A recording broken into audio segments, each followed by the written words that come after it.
He is the chosen one. You must see it. I gave Qui-Gon my word. Is he the chosen one? He is. And it is the Jedi who will stand in the way of peace. It's not whether or not we fight. It's how we choose to fight that matters. I am a Jedi, like my father before me. The Force will be with you, always. I will not be the last Jedi.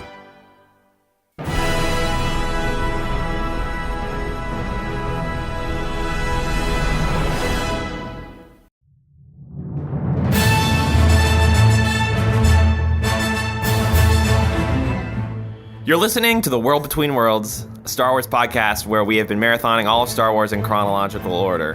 And in our case, that's included all 6 seasons of the Clone Wars. That is in the rearview mirror now. We are here to talk about the 3rd prequel film, the end of the prequel timeline as it exists now.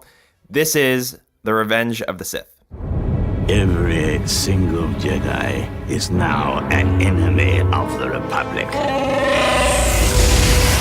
Do what must be done. Do not hesitate. Show no mercy. Who could have done this? So Sith, I mean, let's get this part out of the way. I mean, I've seen this movie so many times. I mean, like when I was growing up, I really remember going to see this movie in the theater like really well. Like my mom took us off school. We went to go see it. I was like, she took you off of school? Yeah. Dude.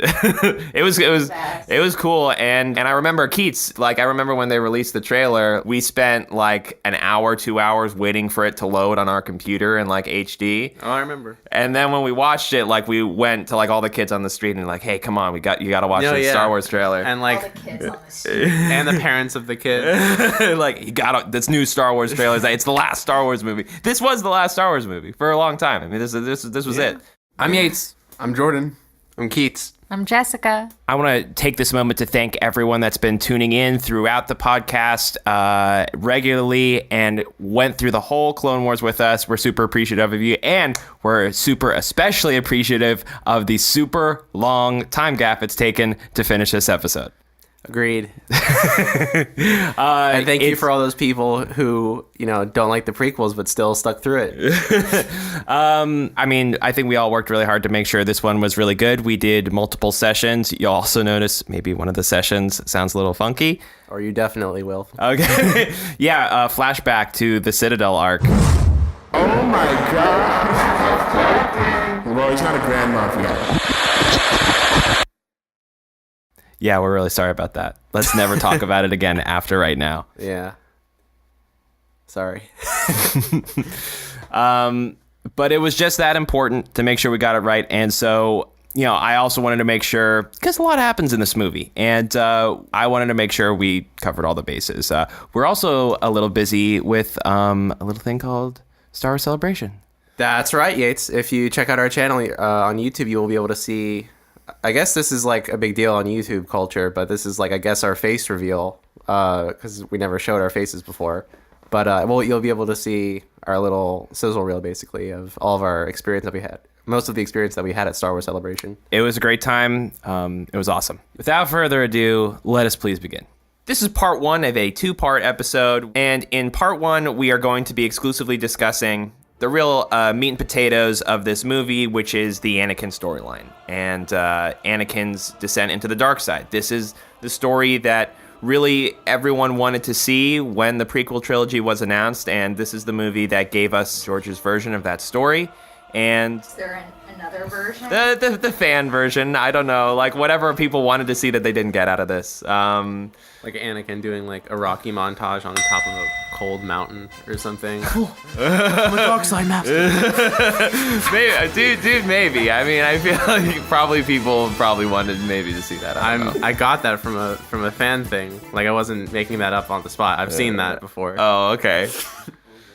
And I think it's also fair to just say, whether it's the listeners who are curious how this was going to play out or whether it's new people that are listening, I think we all liked it. I mean, for the most part, we all have positive things to say about this movie. And, you know, a lot of people don't like the prequel, so I feel like that would be important just to say, like, at the end of all this, I think we all had a really good time. Was Palpatine ever referenced or, like, conceptualized in the original trilogy?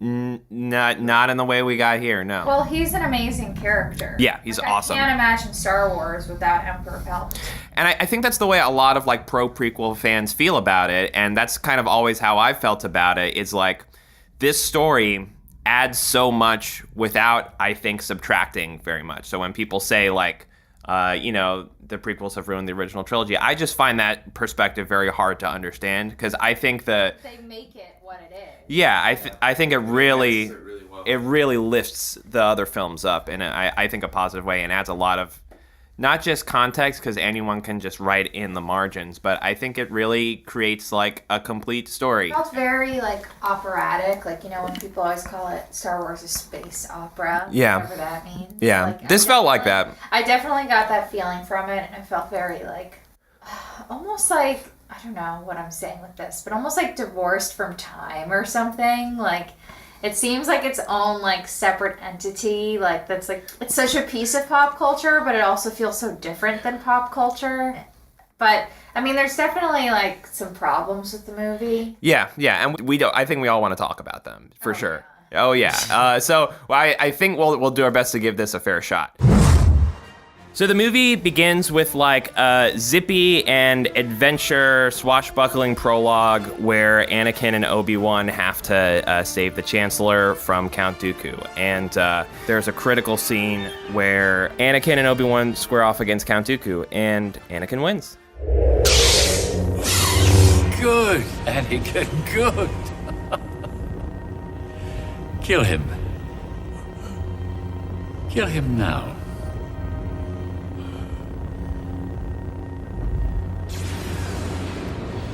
I shouldn't. Do it.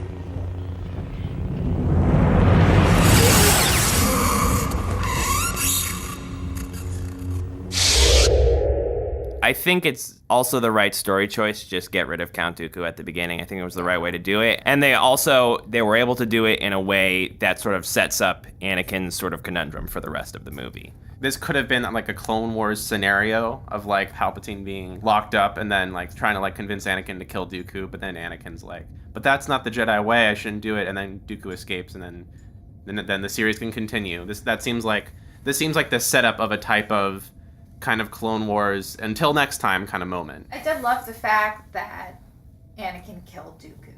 Yeah. Because in a way, Palpatine there was setting him up to like do the rule of two, kill the other one, like, without Anakin even knowing. Yeah. That's when he started really planting the seeds of like dark side. It's definitely like the strongest. Like, you wanted revenge. Like, it's only natural that you wanted revenge. He took your arm. But it was just so obviously like manipulative. I feel like at this point, not to Anakin, because Anakin trusts him, and you don't think of that from someone you trust. But and it's also what everyone wants. You know, it's like Dooku is like the figurehead. I mean, he's, you know, arguably like one of the main villains of the Clone Wars show, if not the main villain. Like in and out, like he's there pulling the strings with all these separatists. Palpatine says the line, "He was too dangerous to be kept alive." This is a crucial line that's brought up again. I think that is the justification they tell themselves. But in reality, it's what both of the characters want. Anakin does want revenge. Palpatine's right. Anakin does want to kill Count Dooku because Anakin thinks that's the more expedient thing to do. Like, why bother with, this guy's bad, I know he's bad. Let me just get rid of this problem now. But the good side of Anakin saying, like, we have due process. Like, I should not do that. He should, and, you know, if we capture him, he's more valuable. What makes it difficult for me to believe is that even if I didn't know Palpatine was the bad guy, I would still be like, yeah, obviously he's the bad guy. He's the most like powerful, because I just have such a hatred of power. Mm-hmm. But Anakin doesn't, and I think he does. He does, but in certain ways, because like he doesn't have like the mentality that you have. He has like a black and white perspective on things. So I think it's like these are bad guys. Yeah, I'm good. I think because he sees like one person in power, he thinks like the simpler the rule is, the better. He's not like us. If he looks up to someone like the Chancellor and he tells him something, he's just gonna believe it. Well, I think it is like the vilification of the Separatists. Like, the Separatists are evil. Like, there's that great episode, Heroes on Both Sides, where... But that was one of my favorite episodes upon rewatching. But that was the episode where Ahsoka learns more about the Separatists where Lux's character is introduced, our favorite. And Anakin in that episode is all like, yep, the Separatists are pure evil, and we are the good guys. Don't worry about it. It is unambiguous. And I think if you're playing, like, cops and robbers, which is basically how I think Anakin, like, justifies this whole thing. Palpatine's the one that's, like, let the cops off the leash to go catch the robbers, you know? Am I just remembering this wrong, or isn't there a point, I think, within the Clone Wars TV show where Anakin is talking about how, like, he hates politicians and he doesn't trust, or he just doesn't trust? I mean, I think he says something like that, and he also says that in Attack of the Clones as well. It's one of the few scenes I think is okay with Anakin and Padme in that movie. We need a system where the politicians sit down and discuss the problem, agree what's in the best interest of all the people, and then do it. That's exactly what we do. The trouble is that people don't always agree.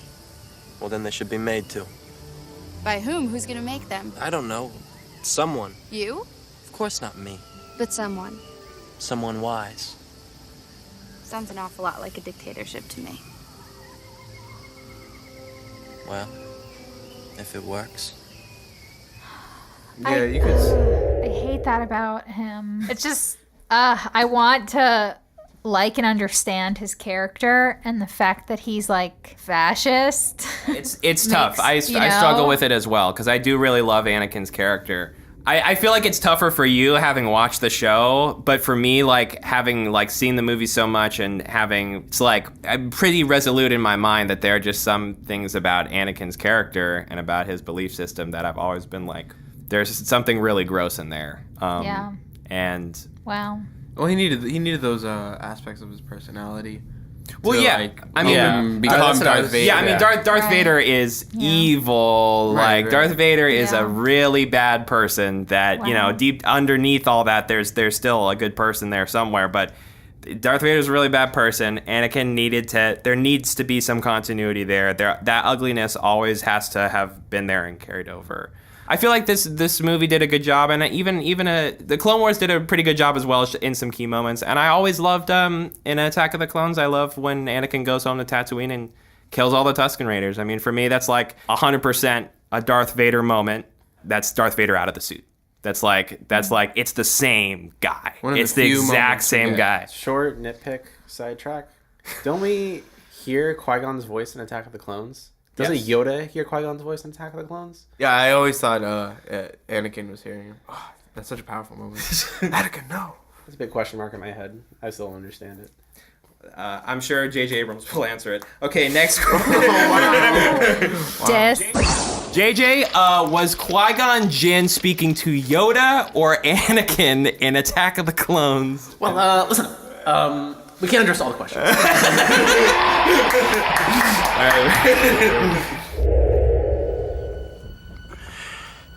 You did well, Anakin. He was too dangerous to be kept alive. Yes, but he was an unarmed prisoner. I shouldn't have done that. It's not the Jedi way. It is only natural. He cut off your arm, and you wanted revenge. It wasn't the first time, Anakin. Remember what you told me about your mother and the Sand people? Even if Palpatine is playing this little, like, innocent grandpa role, I would never, I mean, if I was in that situation, I would never be like, yeah, I trust Palpatine, like, but I think that it also is something about his character, where his character is this, like, deeply flawed, like, traumatized, like, messed up kid, where he doesn't, you know, and you see this all the time, like, people with trauma trusting, like, these people who are completely awful. Mm-hmm. We can all see that they're fucking awful, but there's something about them that's compelling and manipulating and strong, and people who have, like, their world messed up will fall into that trap. So it's like once again, one of those things where it works within the story, but it only works within the story once you like really look deeper. That whole like sequence, that whole scene is just a matter of subjectivity in terms of how much do you believe Anakin trusts Palpatine at this point in time. So Jessica, you always talk about how you want Anakin and Obi-Wan to talk. You want Anakin and Yoda to talk. Anakin and Padme to talk. There needs to be better communication, right, between all the characters. Anakin reveals in that scene that Anakin told Palpatine that he killed the Tusken Raiders. The most darkest like moment for him that he, has deep-seated shame about, hasn't told Obi-Wan. He told Padme, but he tells Palpatine, the devil in this story. It's all about that Anakin grew up with Palpatine, and now Palpatine is this character who's telling him to murder somebody. And so, do you believe that Anakin would go to that length, knowing him the 20-so years that he's been alive?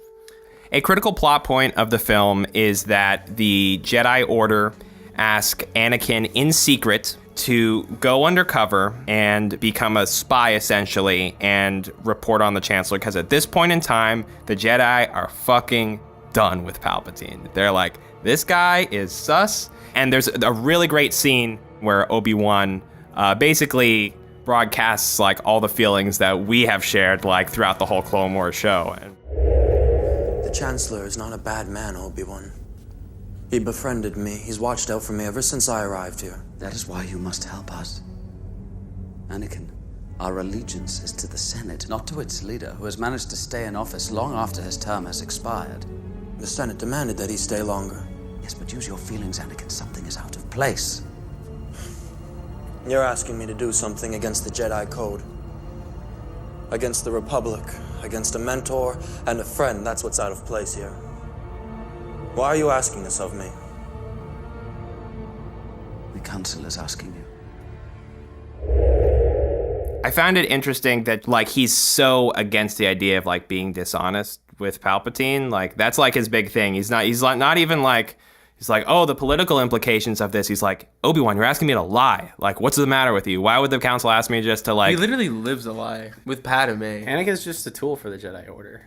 I mean, I definitely feel like he probably felt that way. And maybe like some people like Mace Windu thought like, yeah, like let's use Anakin in this situation. I mean, yeah, he's objectively a tool, especially in this movie. Mm-hmm. Like we need a powerhouse. He was a tool Anakin. for the Clone War. Like that's all he was. They don't treat Anakin like they treat Obi-Wan. No, and I really liked the end of that scene is like Anakin's like, why are you asking this of me? And Obi-Wan's answer is like, he just like doesn't look at Anakin. He's like, the Council's asking you. And he's just like totally just like pushes blame for the situation off, even though he's like the messenger. Yeah, of course. Like Obi-Wan definitely doesn't fuck with the situation. Like, but the Council obviously asks him to convey the message to Anakin because, that's his master or whatever. Yeah. If Ki-Adi-Mundi was like, I want you to spy on the Chancellor, and Anakin's be like, fuck you, conehead.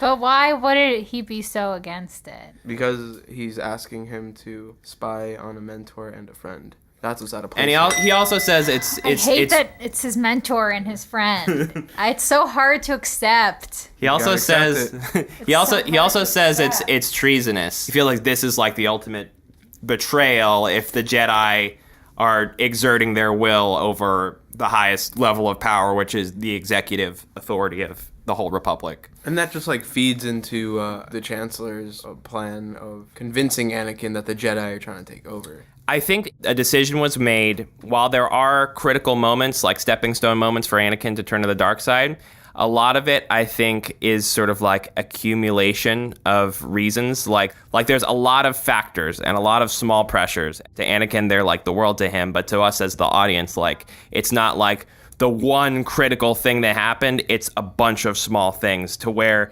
that uncertainty and that feeling that Anakin is lost somewhere in this system. There are all these pressures that are slowly pushing him that way. And every scene, I think, adds one, really. And I think, or is in service of one of them. And I think that's one reason that I think the movie is strong. So after Anakin kills Count Dooku, he returns to Coruscant, and there he is reunited with Padme. and they have a scene together. I really like this scene. I always like this scene where Anakin and Padme are with each other for the first time, like in a long time, and they're sort of like hiding, behind this Roman column. And in there, it's revealed that Padme is pregnant. And I really loved the scene, and I loved Anakin's reaction to it. I remember someone I knew was like, why would anyone react that way? I'm like, that's like the point. Like Anakin, yeah, it was awesome. It was a blessing. Honestly, that's like the best scene with them. Like period. It's just that scene. Finally understand why like Padme would like him. Yeah. And they were like very lustful. Like he was just like touching her and like rubbing into her. It was like really intense. He's like, "Oh, I've missed you so much." Like just like don't do that. They'll see. He's like, "Okay, I'm tired of hiding." Yeah, I love that. And then, but so that's the I'm tired of hiding. And then here it's like all laid out for him. Like you're gonna have a kid. You're actually gonna have 2 kids. But you're gonna have a kid. And you will not be able to hide this anymore. Like this whole, and Padme is really concerned. Like she's very genuinely like, what are we gonna do? What is our way out here? And then Anakin's like, you know what? I'm so fucking happy. I don't care. Like we'll just we'll do whatever we need to do. Yeah. And it's like a real genuine like. But I think that's how like any of us would react. Yeah, I think so. What do you think? Well, unexpected pregnancy. Yeah, I mean, it would be like, okay. Yeah, it's just like, okay, we'll just deal with whatever happens. We haven't seen Anakin like get visions in a while, but he does get a vision, and the vision is much like the same one that he had about his mom. The vision is that Padme is going to die, and this is like this is what really pushes him the furthest, and it's the justification for his turn that's brought up time and time again.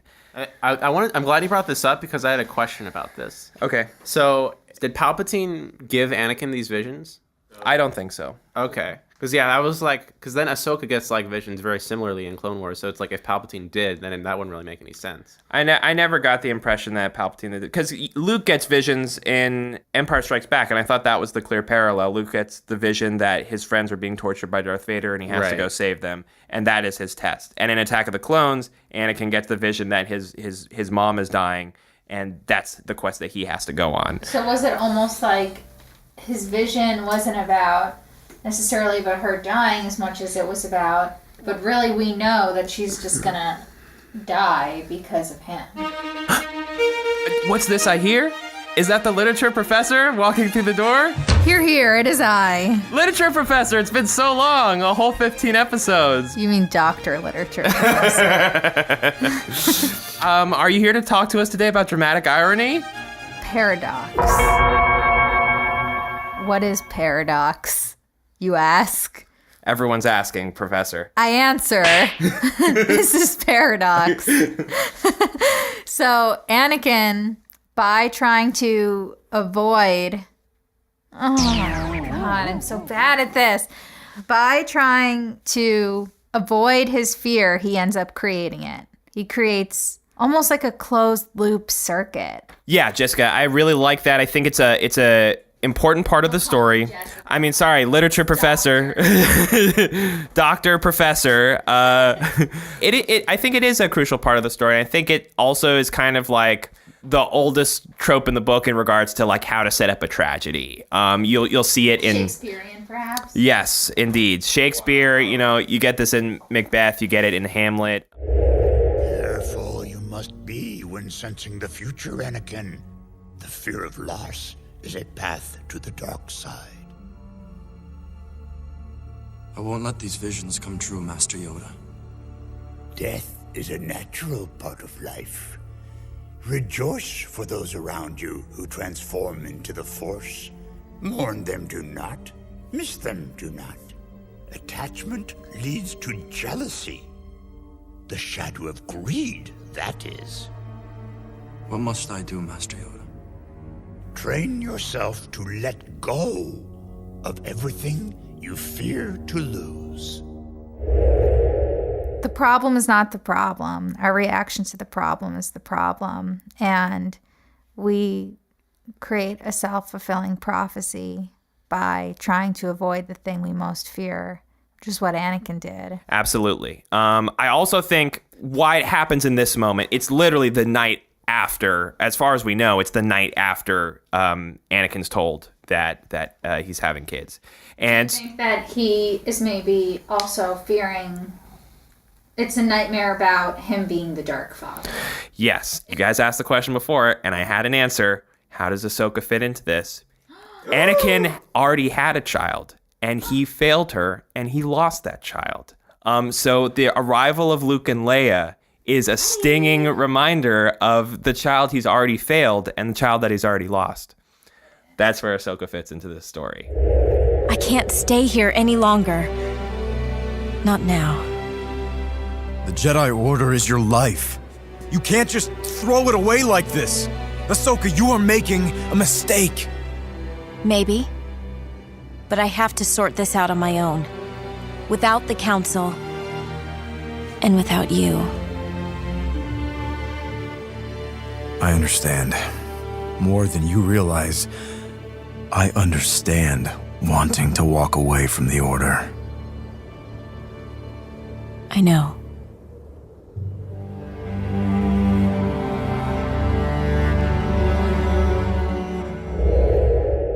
Why doesn't Anakin just do that? Just leave. Why doesn't Anakin just leave? I mean, even before Padme tells him that he's pregnant, he seems like pretty set on that idea. He's already like, yeah, I don't care if they know, man. We can get away from here once the baby's born. Well, because I feel like Padme is like cares about the fate of the Republic and just the world. So for that reason, he feels like he couldn't back away. I think Anakin cares too. Jordan, why do you think Anakin doesn't walk away from the Jedi Order? That's a good question, man. Dude, I honestly don't know. I think he's just an idiot. Well, why do you think Ahsoka chooses to walk away? And like, what's the difference there? She is not like blinded like Anakin is. She can see like the whole. She sees like how they fucked up, and she accepts it. This is not the path for her anymore, and she chooses to leave it behind. Well, all those things seem to like ring true for Anakin too. I mean, I think like at least like.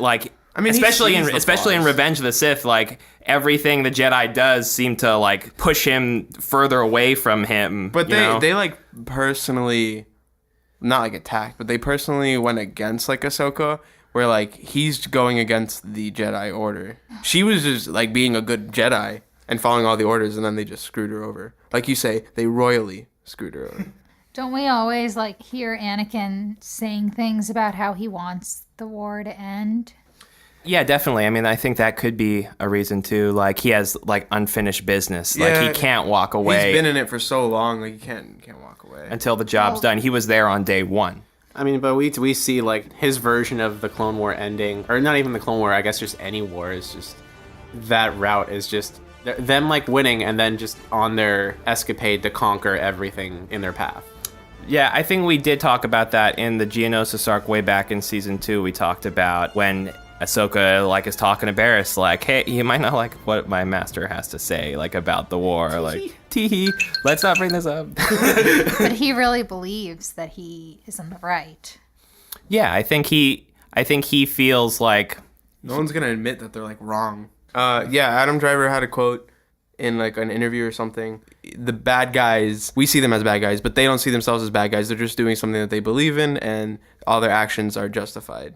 So it's not like Anakin's like, oh, I'm evil now.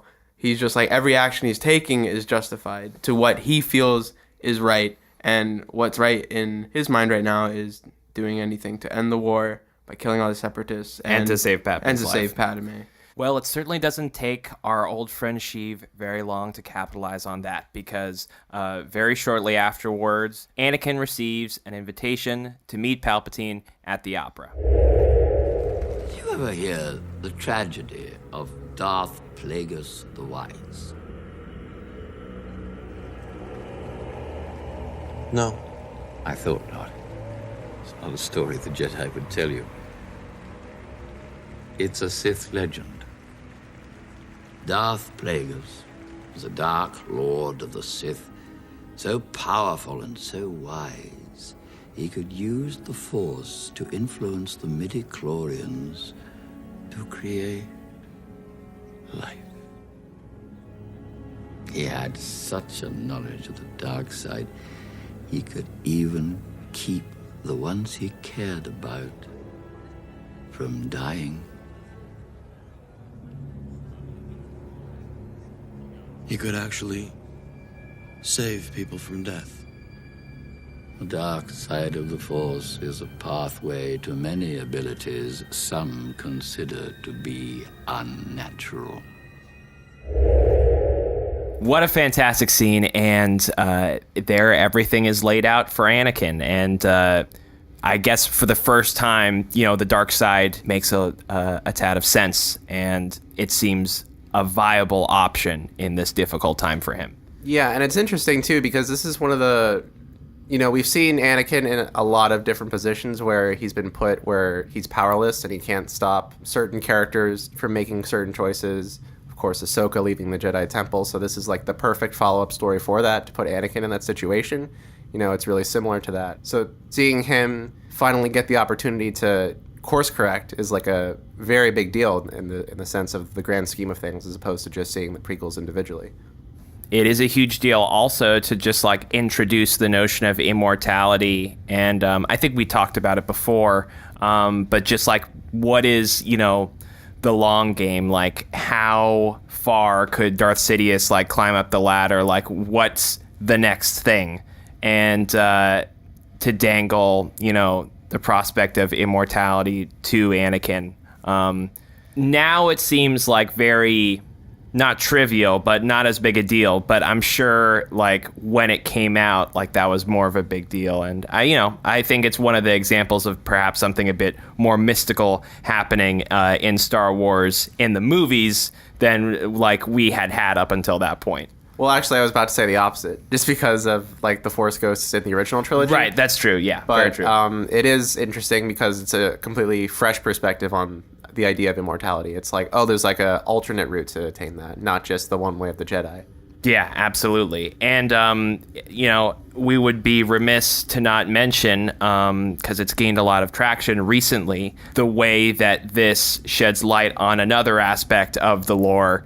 In The Phantom Menace, Qui-Gon says that it's possible that Anakin was conceived by the midichlorians, in his opinion. The Force willed him into existence. I would like to draw everyone's attention to the scene. Darth Plagueis was so powerful that he could use the Force to influence the midichlorians to create life.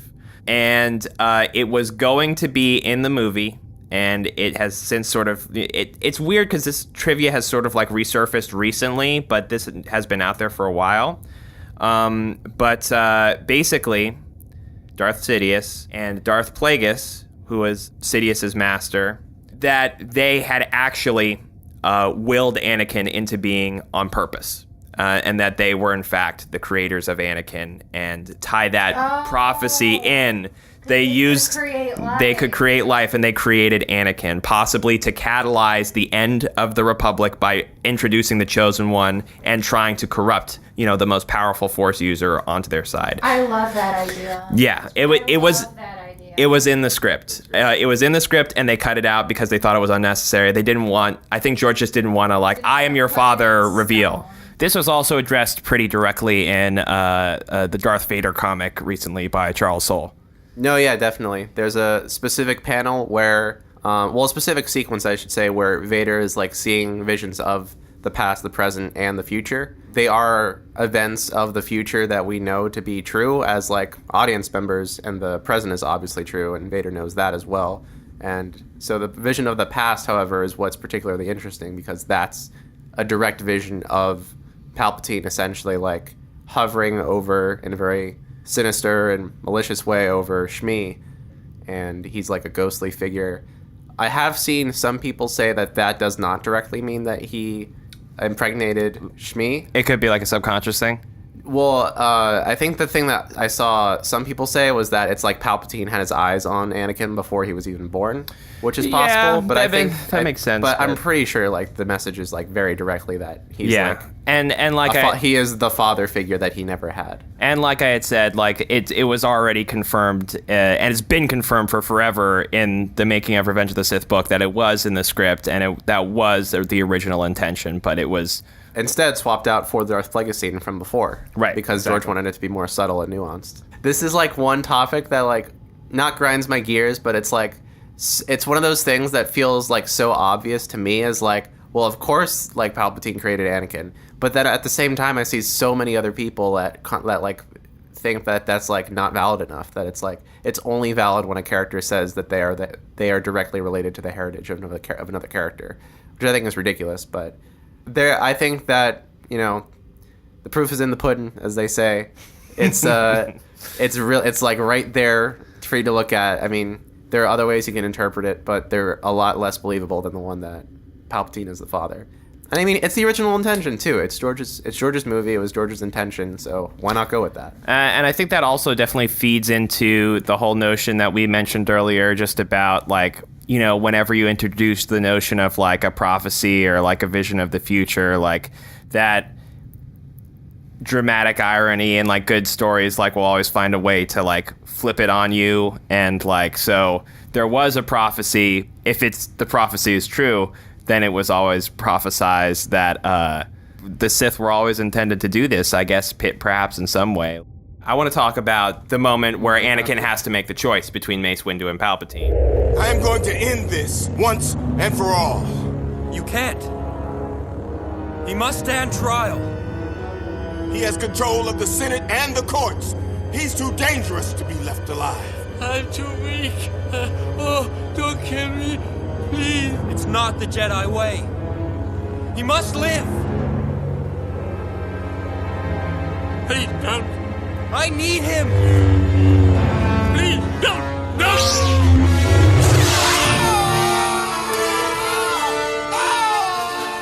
Anakin walks in and he feels like he can't trust the Jedi, and then there Palpatine is on the floor, and Mace Windu has the lightsaber to his throat. And this is critical in terms of a callback to the beginning of the movie where Anakin makes the choice to kill Count Dooku, who is unarmed.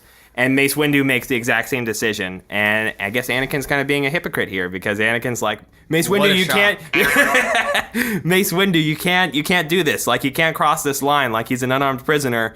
And Anakin made the exact same decision at the beginning of the movie. Yeah, but Count Dooku doesn't know how to save Padme. So that's the difference. I mean, yeah, you're right. Yeah. If anybody didn't know. We get to see in the Clone Wars basically the entire Jedi Order go against Ahsoka, and then in Revenge of the Sith we get to see like the visualization of the Jedi Order going against the Chancellor. That's what he sees and that's what he believes is happening.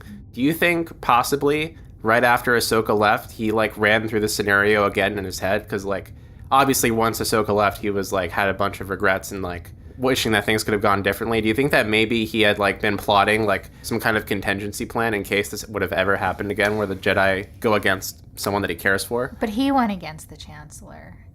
Remember when he found out the Chancellor was evil? That's true. He was like, "You're evil? I can't believe this."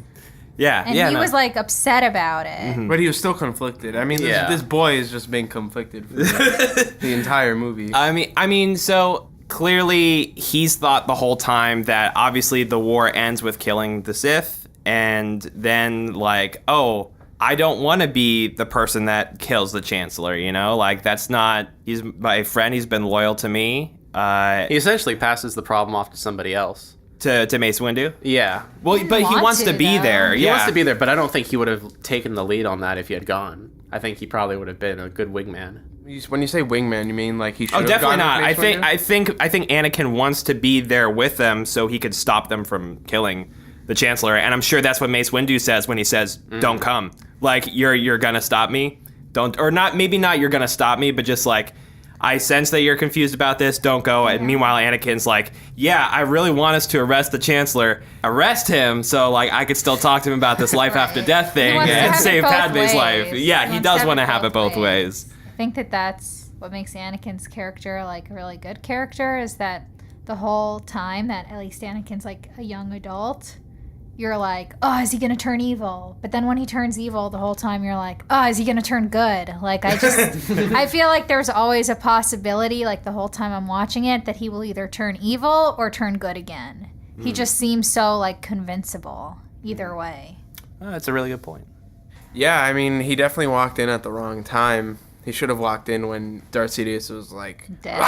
and then like spinning around and shit, because then he would have saw how crazy he is. And he's basically screaming like, I can't do this. This is my last resort. Please help me. Please help me. Please help me. Yeah. I just didn't. I just didn't get the nature of that scene, that like he felt so bad for Palpatine or something. Like I felt like, and I could be wrong, but I felt like he felt just really conflicted, and then he just acted on impulse, and then was like, oh my god, what am I doing? Like, it's like, you know, when you hear stories of like people cheating on their spouse or something, and then they just like do it because of their base impulse, and then the whole time they're like, what the fuck am I doing? And then afterwards they're like, oh my god, what the fuck did I just do? But they just did it because like it was a moment of weakness, and like they've had all this stuff building in them. Yeah, no one ever thinks about like the long game. Yeah, no one thinks about it in the long game. It's always like we're creatures that we think so in the moment. Right, but I think like, the scene makes sense. Like you're saying it doesn't make sense. No, I'm saying it does make sense. I think she's saying it does make sense. She just has a different reading of the scene than I think what we just said. I think the scene makes sense, but I just didn't see Anakin being like, oh no, they're killing Palpatine, like poor little old man. Like I didn't really. I think that Anakin was aware that he was like a dangerous bad guy. I mean, he's accepted that he's a Sith because he believes that he has the power to save Padme. Right, and I think that Anakin also feels like fuck Palpatine, but he's only attracted to Palpatine anymore because of what he's like dangling in front of his nose. Right. I mean, I think he's not so like, oh, I still like Palpatine because he was nice to me. I think he's just like, oh, I really want to save Padme because that's like all I care about. Yeah, so he'll deal with this like shitty person. Right. To do that. I for one love this scene. I did too, actually. Just like when he like chops off Mace Windu's arm, and then he like just electrocutes him, and he's like unlimited power. Like he's not talking about like he has like Sith power or whatever. It's like that's the moment that he's like, fuck yeah, the Empire's happening, and I'm gonna control everything. Yeah, that's the moment where the whole long con pays off. It's like Anakin kills Mace Windu. He's like, the second that happens, he's like, I've won. Yeah, I've already won. Yeah. The next is just like, what's the phrase when you're just like, the rest is like smooth sailing. It's like the Pope Mobile or something. Like he's just like parading through the rest of the events of the movie because he's already won at that point. Well, he was like wearing this like mask. Yes. He was just like holding in his fart so painfully for like a decade, and then he's like, "Oh, I'm letting it all out. Like I can like finally like express myself like by farting." Well, you know what I mean? Like, he can finally just be like, here I am. I'm so fucking evil. And it, like, just felt like such a relief to, like, let his evil out in front of these people he was hiding it from. There's a funny story about that scene where, and it's about George Lucas's directing, which, of course, there's a lot of very funny stories about. But God. But no, this one's actually this is a cool one. I forget if I think Ian McDiarmid told the story either at his personal celebration panel or it might have been the 40th anniversary one that we were at. But he said during that scene, like the line was just unlimited power, and he's like, George, how am I supposed to read this? Like, this is a hard thing to just like say, like unlimited power ! Like, what is this? He's like, Ian, like you got to trust me, like you got to make it like big, like it's got to be a really big thing. And he's like, okay. Then they do like take one. He's like, okay, Ian, a little bigger. And then take two, take three, take four, take five, bigger. And then he just like, he shut it down. He's like, I can't go bigger than what I've done already. Like, there's no way in hell I could possibly make this bigger. And then George says, please just try one more time, just a little bit bigger than it was before. And that's the take that's in the movie.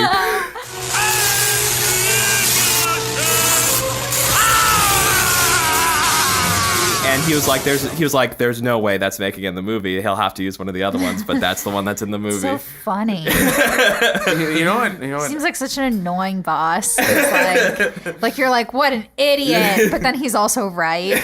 Yeah. It can be very like theatrical, like some like old-timey like play in the Middle Ages or something where they're like really hamming up the acting. But okay, I really like that scene, and I loved seeing like Mace fly out the window. Yeah, whatever that was. That was crazy. But what was up with like the flat affect? Mm-hmm. Like he's doing this like crossing over into the dark side, and then afterwards he's just like, "What have I done?" Oh, you just mean like his performance, delivery of the. Yeah, I don't know. Did you guys? I mean, he wasn't like, "What have I done?" He was like, "What have I done?" No, yeah, like afterwards, he is kind of like what Jessica's saying though. Just like, I will do whatever you ask. He's like a robot.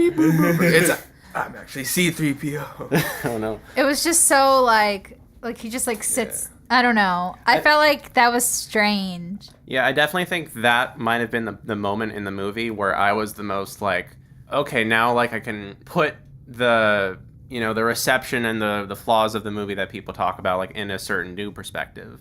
And I think that was definitely like one of the biggest question marks for me, was just like from a creative standpoint, like you want like your main character is just gonna like turn like immediately like right. He was like good.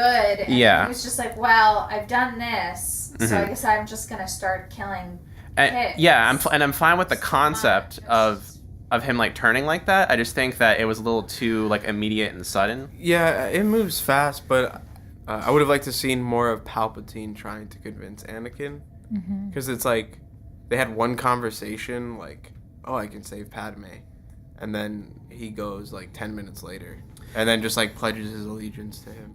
Didn't George say Hayden Christensen acted it perfectly? They just don't like the character of Anakin. I believe he did say that, yeah. That's just what Anakin is. And I think I can see it from that point of view, where like he seems like this very like quiet, like moody, like young kid.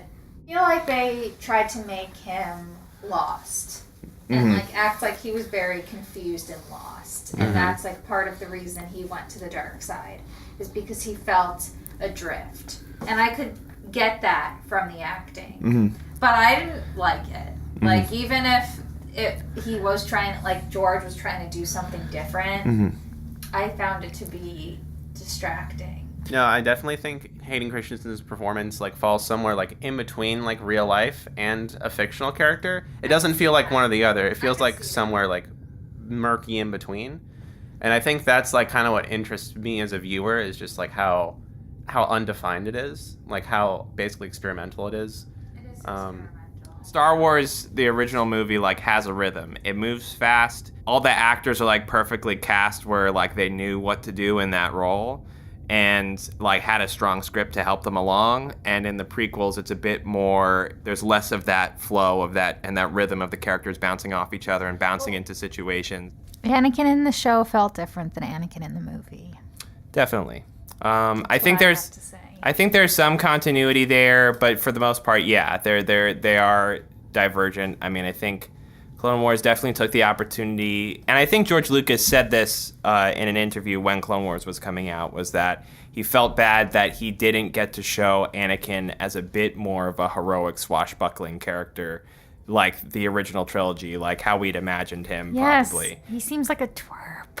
Yes. They're definitely different. Like, 100%. I don't think there's any similarities, really. Obi-Wan is the same?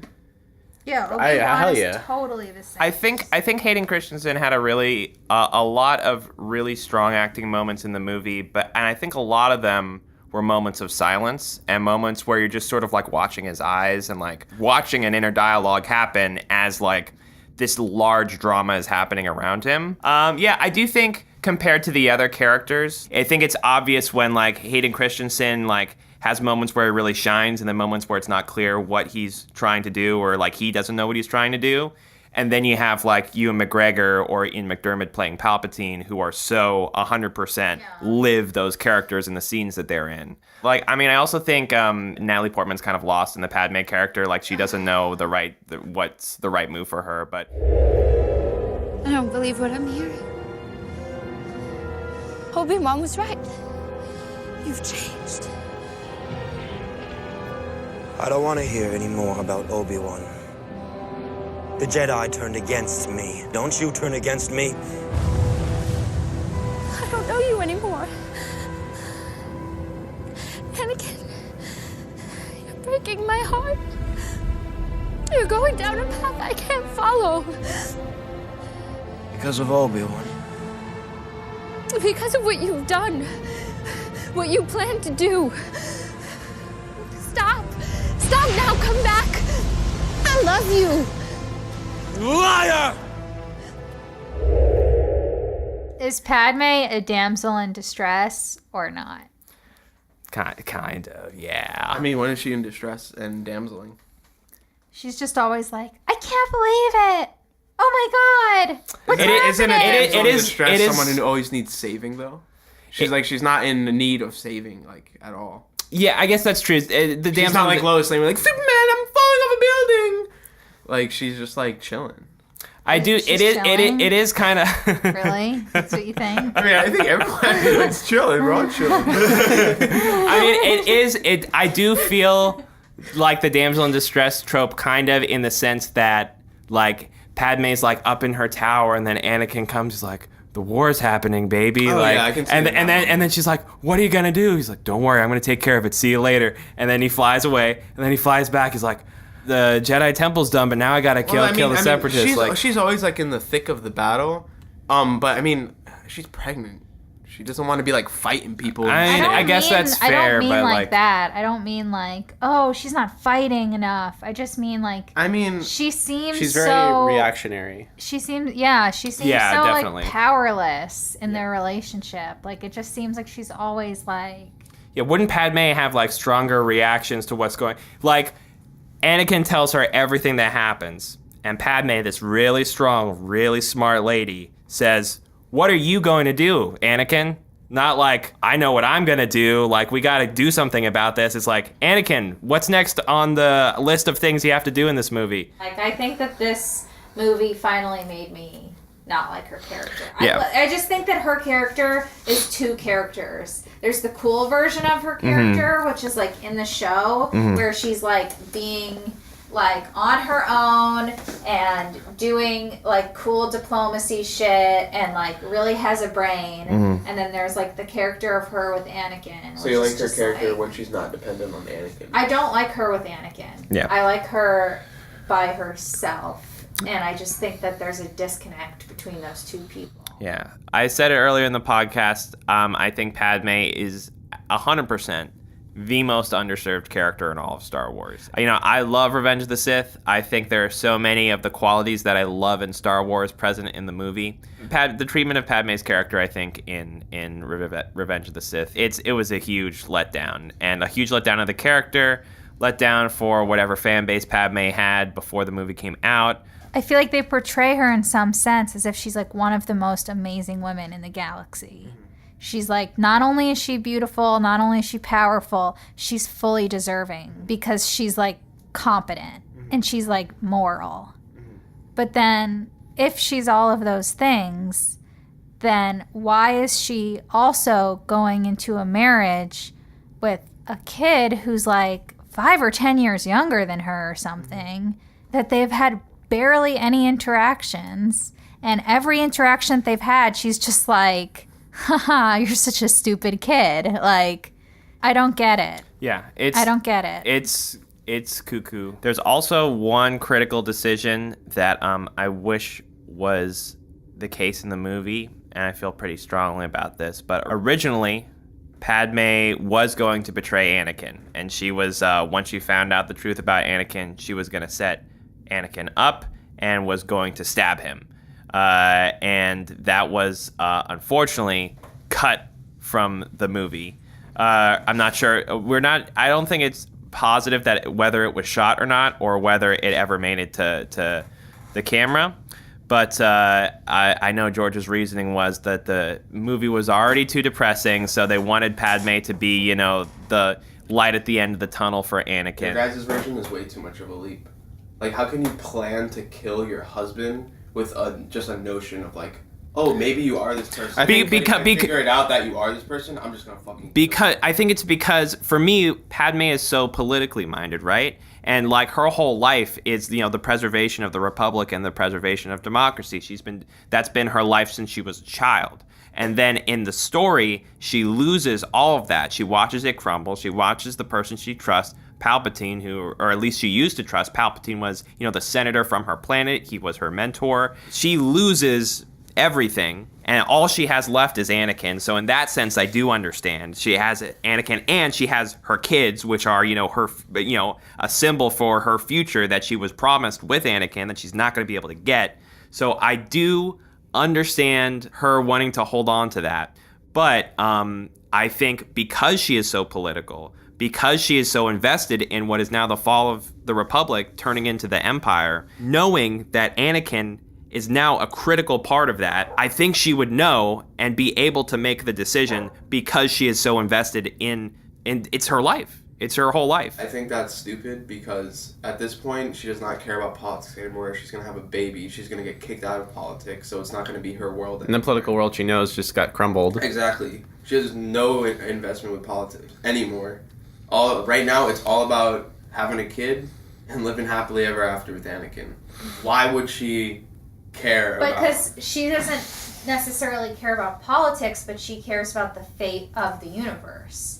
And that's more of where her character is. It's not like, oh, we have to pass this bill. It's like, no, she believes in good and evil, and that's why she would do something like form the Rebel Alliance. That's politics, too. Mm-hmm. It's just her trying to set up, the universe as a good place, because she's supposed to be more than just a one-dimensional character who all she cares about is her relationship and living happily after. Like, when you're talking to someone and you're like, wow, this person is like really innocent and they don't understand what's going on planet Earth. Like, they're clearly very sheltered from the real world. Mm-hmm. That's how Padme talks. And she's always acting so shocked, as if wow, I can't believe that this is happening. How can you not believe it's happening?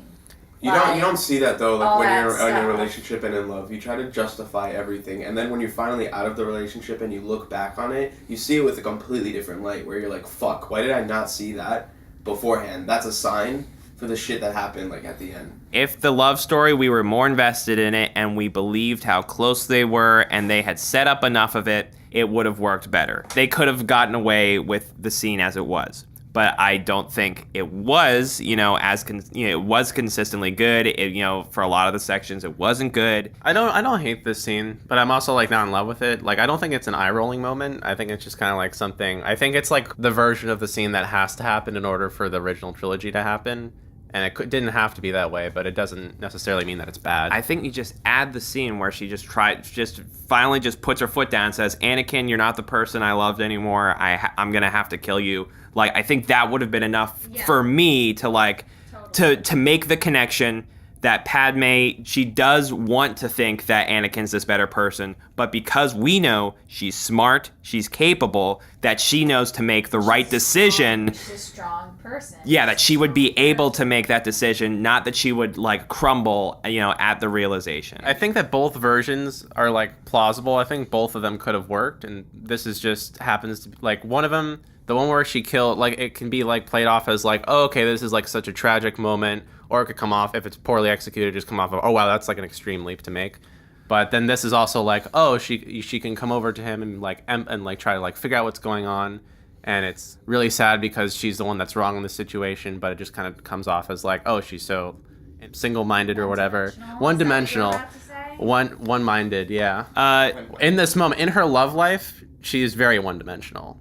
But I think that this is the version of that outcome that didn't really work necessarily. But I don't think it's also a deal breaker. I mean, I think it's fine. Well, it would have been nice. I was thinking about it while you guys were talking about it. It would have been nice to get a story that was just a straight romance story with Anakin and Padme that was just done better in the Clone Wars. I would like the movie or something. Hard. They could have just. Yeah, everything. It's always political. You can't just have a story where it's just the two of them together and their love is tested and they grow closer. We didn't get. I would have liked to have seen something like that. That's just not always verging on either Anakin going completely nuts or politicking, time to sneak in and the transaction, But are we supposed to think that they have a bad relationship, or are we supposed to think that they have a good relationship? What does George want us to think? We're supposed to think they have a bad relationship. Keats asked this exact question in this very second episode of the podcast in Attack of the Clones. Was this on purpose? If you say so. You did.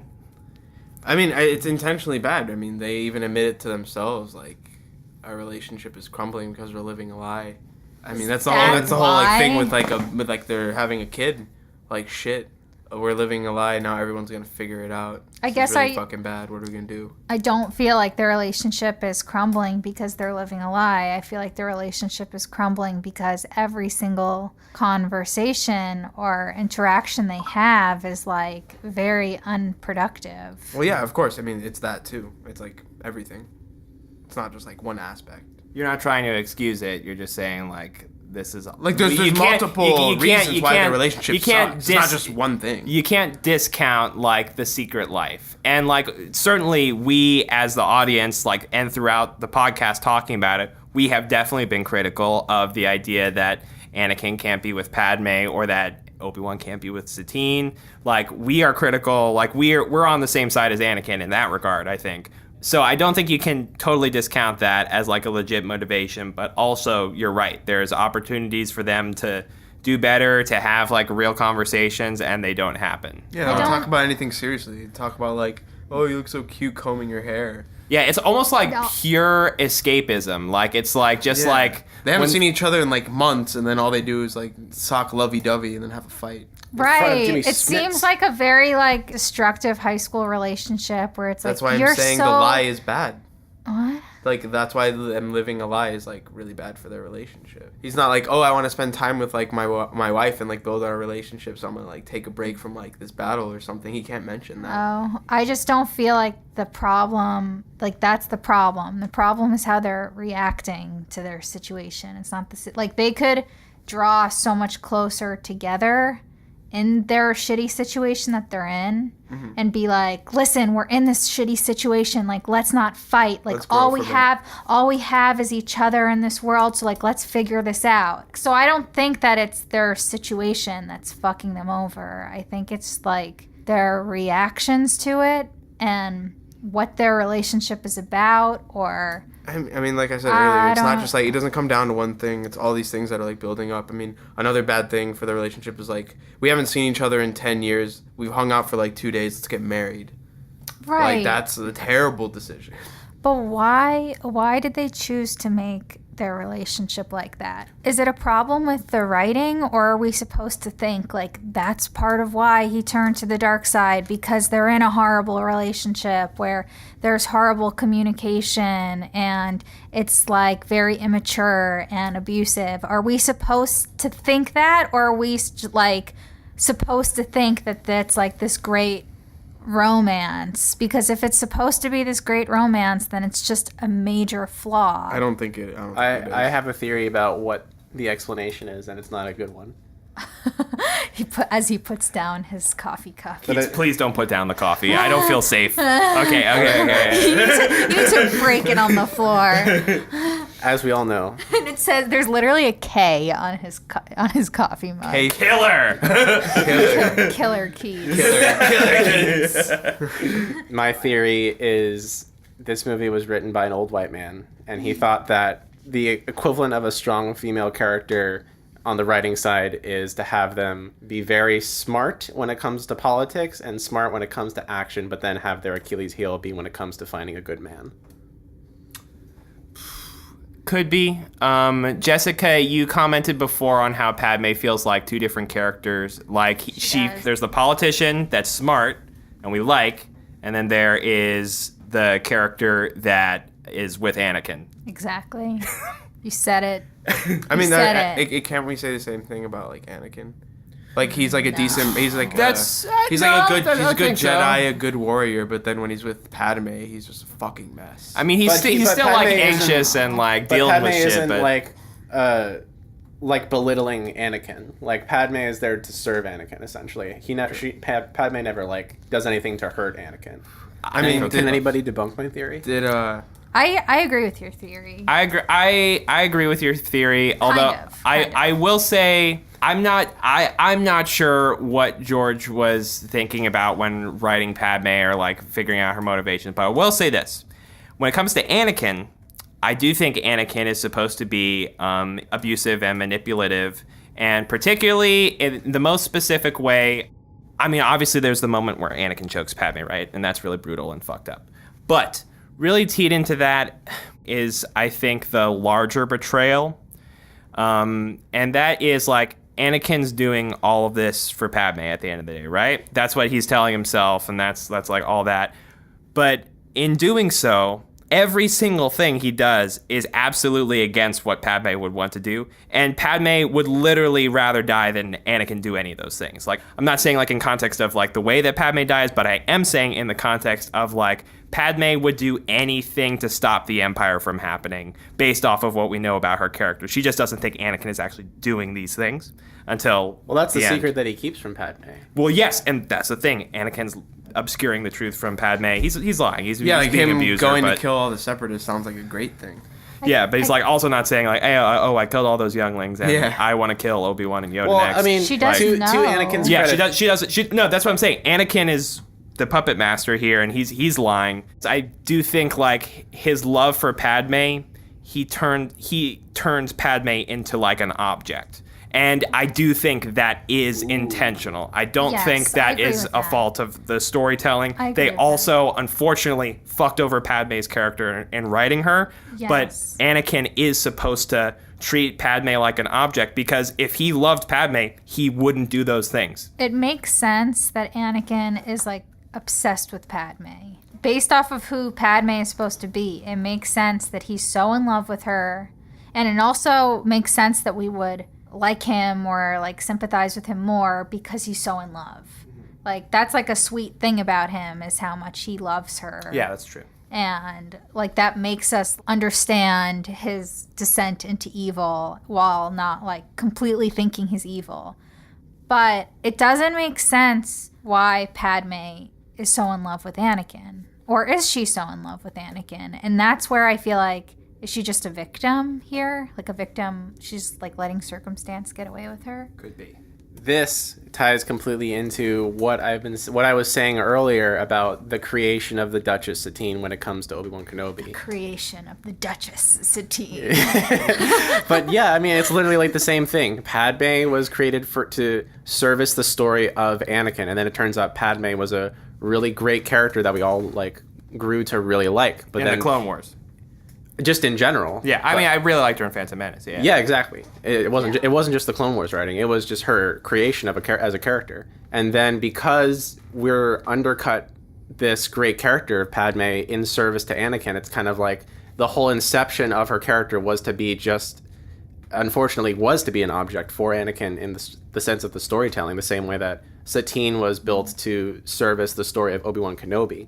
Do you see what I'm saying here? So maybe like the problem with the storytelling is that they wrote Padme too good and then they didn't follow up with it. Kind of, yeah. Like they wrote her to be just an object to Anakin's like storyline, but they then made her too likable. They made her like too likable and interesting, but didn't like. Good problem to have, I guess. They made her like too likable and interesting to the point where we like no longer think of her as just like a plot point or like an object, like a pawn. Mm-hmm.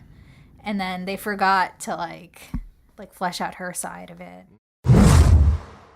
Obi-Wan and Anakin. Leading up to the movie, like, I think the biggest part of the marketing, obviously seeing Darth Vader again and all that was like huge, but seeing the Anakin and Obi-Wan fight and seeing the end of their relationship and the fact that there was already talk amongst fans of that Darth Vader, he is burnt in a volcano. That was awesome. Yeah, it was awesome. That was really, I think, like the biggest push is like, what do fans want to see? They want to see those final moments. And does anyone want to talk about that? Or Jessica, like specifically, do you just want to talk about like the culmination of Anakin and Obi-Wan's relationship? Because I mean, really, this movie is the end of it. I mean, they reconnect at the end of close to the end of each other's lives and have like final words with each other. But it's really like, all the same it's not things the they end, say here. It's not the end of their relationship though, because it's like he's almost like the godparent of his child. So Sure, it's like Obi-Wan played such an important role in, you know, Anakin having that moment of redemption at the very end. That's true. Of his life. It's kind of like, I don't know, if you have like, I don't know, I don't want to get into that, but I love that scene. I loved Ewan McGregor's acting. I loved his like whole monologue. I was super believable. Like he couldn't turn away. You really believed like he loved him, and he was just so upset that he didn't want to have to kill him. You were the chosen one!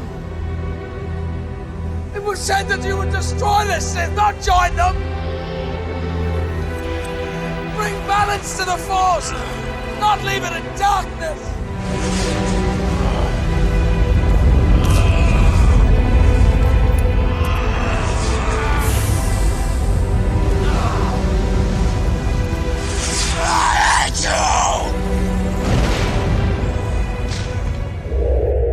He was sent there to do what needed to be done, but he just like didn't want to do it.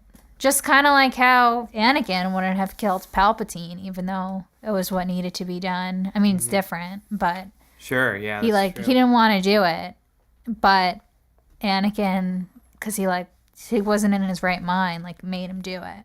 Do you think that Anakin had a death wish in a way? It's a really good question, because fans always have questions about like the high ground. What does the high ground mean? This whole concept. It's very memeified, and it's like I think it does raise a lot of like, what is the significance of that decision is the question. Like, what is going through Obi-Wan's mind when he says, "I have the high ground. The fight's over. Don't jump," and Anakin jumps anyway.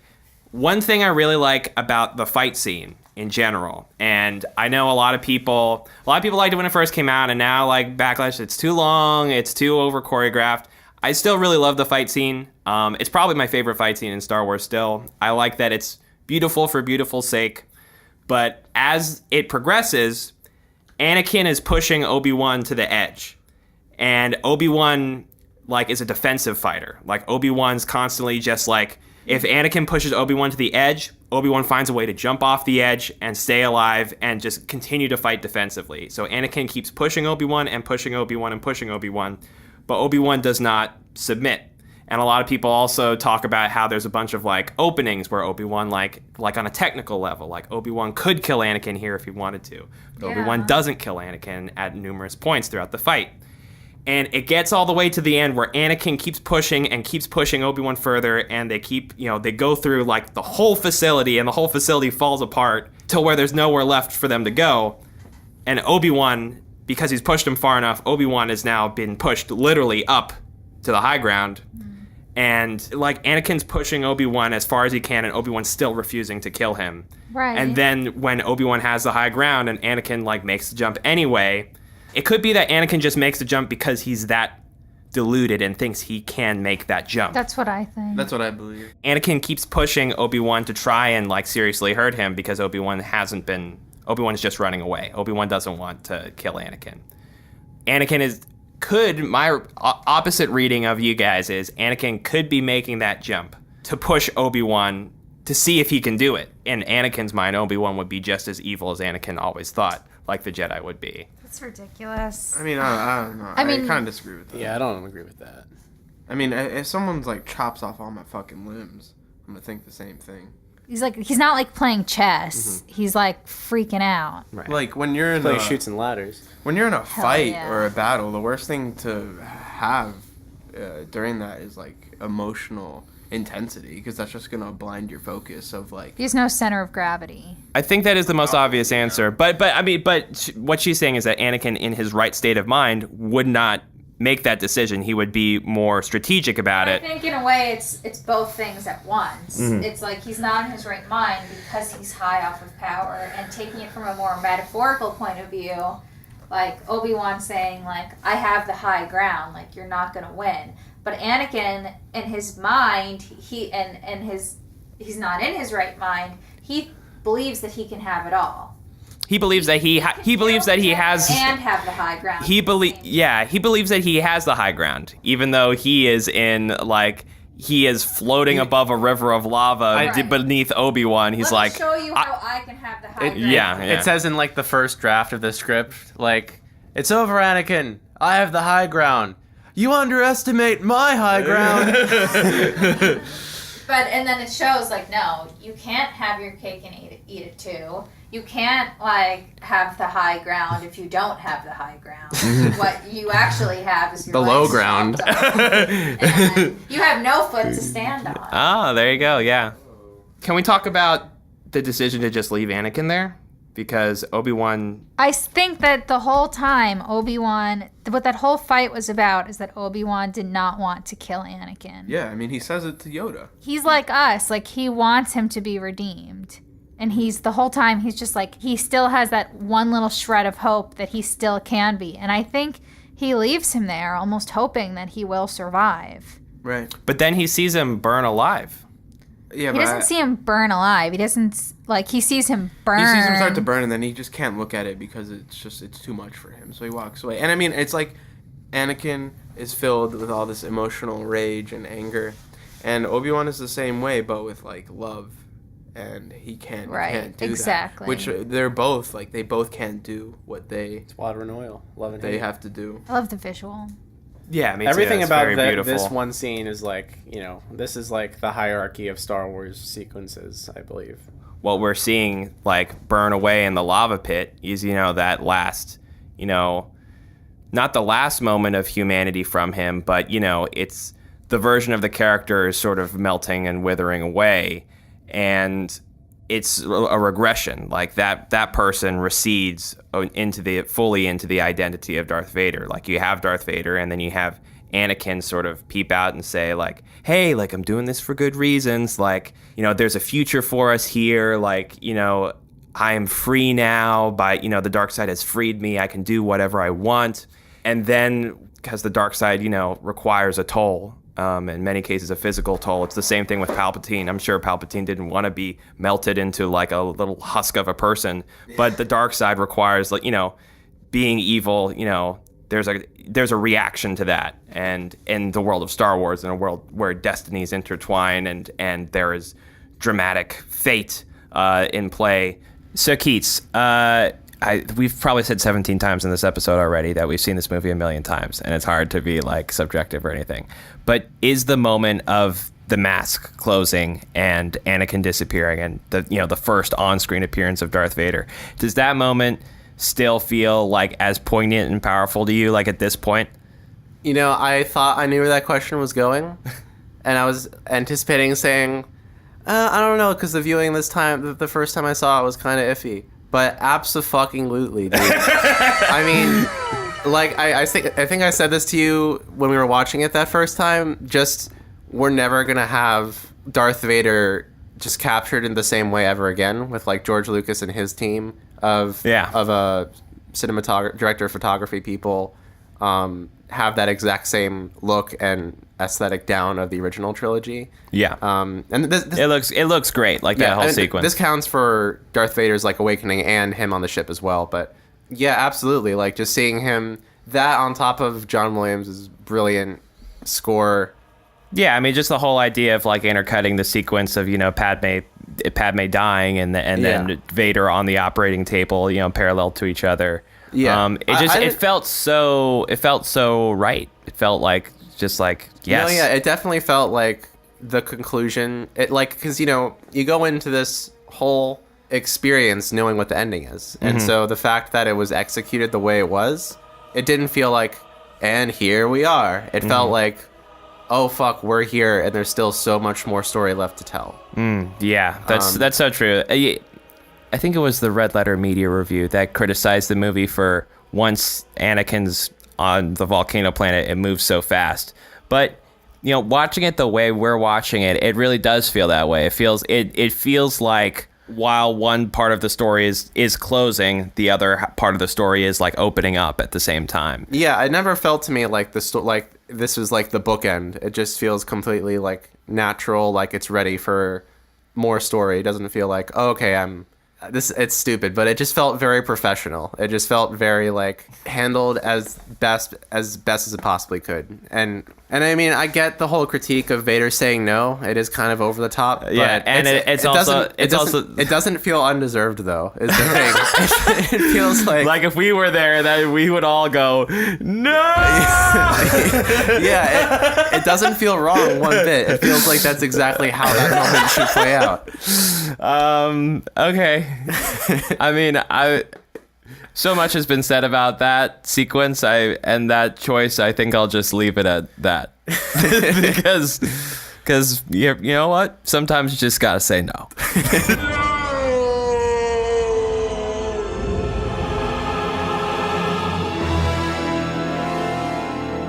For a lot of people, I think this was like their Star Wars movie. And I think it's also fair to just say, I was kind of nervous after watching all Clone Wars. I'm like, is this going to hold up to the experience of marathoning it? And that's kind of like one of the... it's so good. Yeah, so I was curious if it was going to hold up in that way, and I think it definitely did. I just love, like, Revenge of the Sith has so much, like, going on. Like, everything is, like, so precise and detailed. Like, everyone's character motivations are so steered in a very specific direction. But it's just, like, Revenge of the Sith...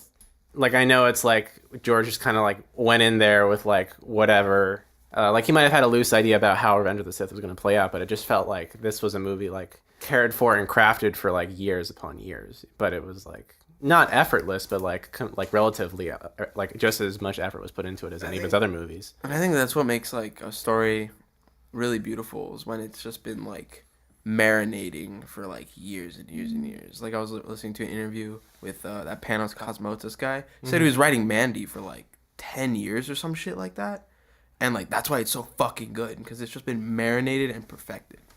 It's like the best it can be, without like some the studios like rushing. Like, some people have an opposite approach. Yeah, I was just thinking that. But I mean, like, I it's do not think fresh in a way.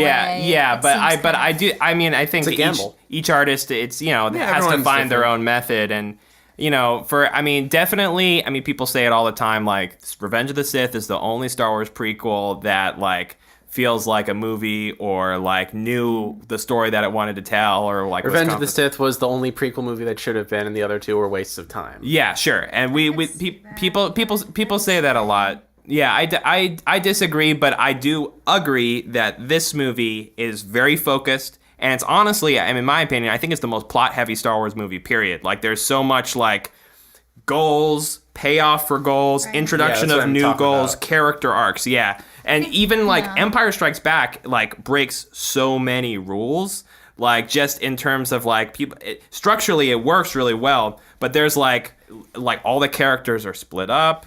Half of the movie is a chase scene. People make fun of Last Jedi for being a chase scene. That's the whole movie, but like it's, you know, it's messy. Well, I think that like we said this at another point, but it does feel like Shakespearean in a way. Yeah. Where it's like all of these dramatic things happen to the characters, and it feels like this very like tight story. Yeah, I mean, I think the original trilogy is like a pretty universal tale of power, like you were saying before.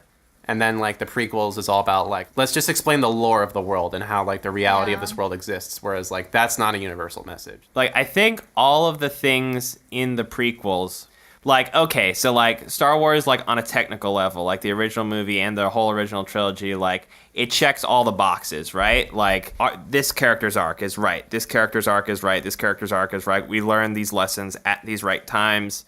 And the presentation of it as like a rip-roaring adventure story, like all of those elements are quote unquote done the correct way.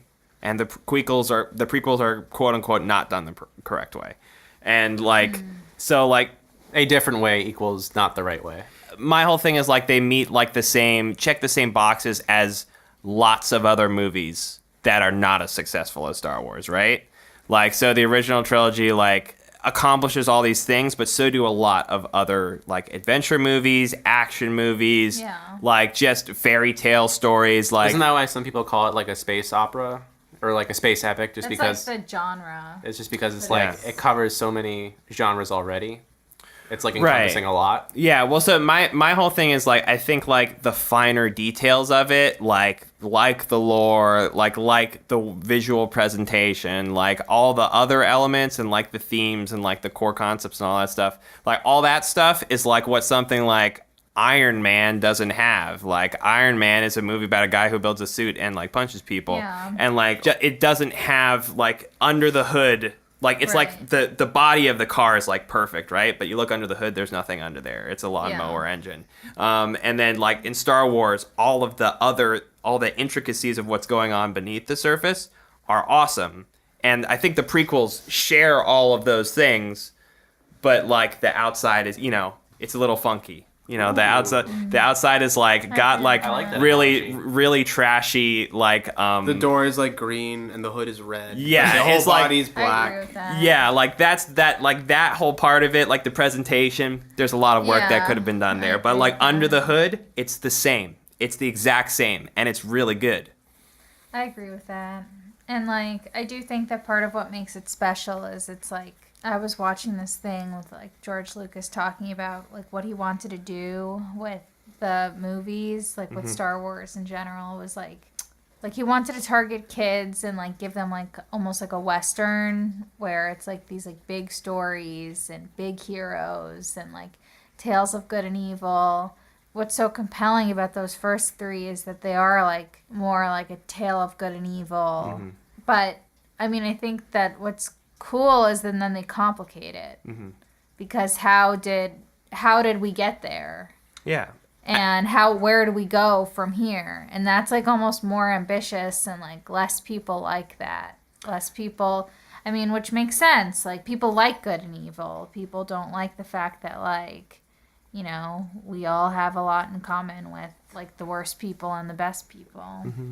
George Lucas talked a lot about the incentive. Like originally he wasn't sure he wanted to do prequels, right? And then when he realized that the character of the villain of Darth Vader like overshadowed, like in pop culture, it overshadowed the fact that he was, a tragic character. He turned Darth Vader into a tragic character in the last movie.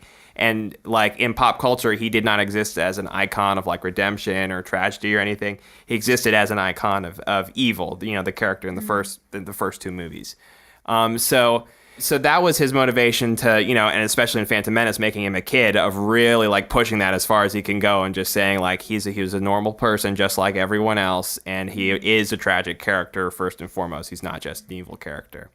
And I also think the same thing can be said about Obi-Wan and Yoda's character.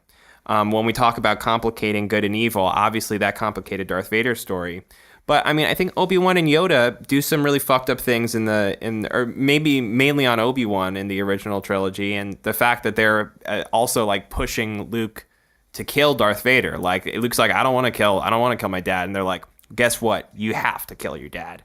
Like it's stuff the only like way you become a Jedi Master. Yeah, that's what they say. They're pulling the same shit on him as they did on Anakin. Absolutely, and like that's not even subtextual. Like I'm not pulling these things out of thin air. It's right there. It's staring at the audience, and yet Obi-Wan and Yoda are perfect, right? We think that's what we think, and then we go back to the prequels. We see them do more fucked up shit. It just reinforces and it changes the narrative that people are comfortable with those characters.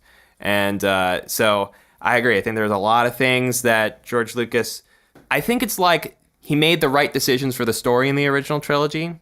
Like Obi-Wan had to tell, Luke to kill his dad because that's where the story needed to go. But I mean, I think like then he like realized there was more story to tell on how we got there, And I think he did a bang up job of getting us there. And like I've said many times before, just it's so amazing to think about the process he had to have gone through in order to do that. Of just like I have to reestablish and reinforce the original trilogy. How am I going to do that? I have no idea. Let's find out. And then he just went ahead and did it. I mean, the vast majority of the additions, I think are just like make Star Wars better just by their inclusion. Absolutely. Yeah, except that the clones are Boba Fett. Everything other than that is perfect. If you're solving like a hard math problem, you should be excused for like having sloppy handwriting. Yeah.